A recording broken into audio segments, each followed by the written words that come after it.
खरातला चौथ्या गुन्ह्यामध्ये न्यायालयीन कोठडी झालेली आहे। भोंदू खरातला 14 दिवसांची न्यायालयीन कोठडी सुनावण्यात आली आहे। आता खरातला उद्या 5व्या गुन्ह्यामध्ये कोर्टामध्ये हजर केले जाणार आहे। त्यामुळे 5व्या गुन्ह्यामध्ये कोर्टाकडून त्याला काय कोठडी कोणती सुनावली जाते याकडेही लक्ष असणार आहे। सध्या चौथ्या गुन्ह्यामध्ये भोंदू खरातला 14 दिवसांची न्यायालयीन कोठडी झाली आहे।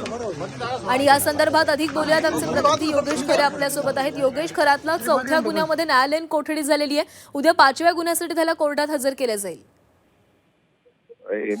4 गुन्ह्यांमध्ये आतापर्यंत त्याला पोलीस कोठडी मिळाली आहे। त्यानंतर त्याला न्यायालयीन कोठडीत पाठवण्यात आलं होतं। नेहमीप्रमाणे या संपूर्ण केसचा तपास लवकरात लवकर पूर्ण करण्यासाठी एसआयटी आता घाई करताना आपल्याला दिसत आहे। एसआयटीनं पुन्हा पोलीस कोठडीची मागणी केली होती, त्यानुसार आता त्यांना ताब्यात देण्याचं म्हणण्यात आलं आहे आणि त्याचबरोबर उद्या त्यावरती सुनावणी केली जाणार आहे। मात्र न्यायालयीन कोठडीमध्ये आज त्याला कारागृहामध्ये हजर करून पुन्हा त्याची रवानगी पोलीस कोठडीमध्ये पोलिसांच्या ताब्यात देण्यात येईल आणि त्यानंतर पुढची प्रक्रिया करण्यात येईल।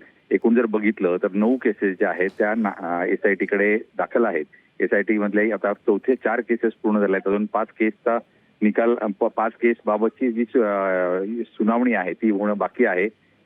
पोलीस कोठडी मिळाल्यानंतर संपूर्ण तपास झाल्यानंतर याचं चार्जशीट दाखल करण्यात येईल आणि त्यानंतर संपूर्ण प्रकरणाचा अहवाल जो आहे तो पोलिसांना आणि न्यायालयाला हजर केला जाईल। नक्कीच योगेश, धन्यवाद दिलेल्या सविस्तर माहितीसाठी।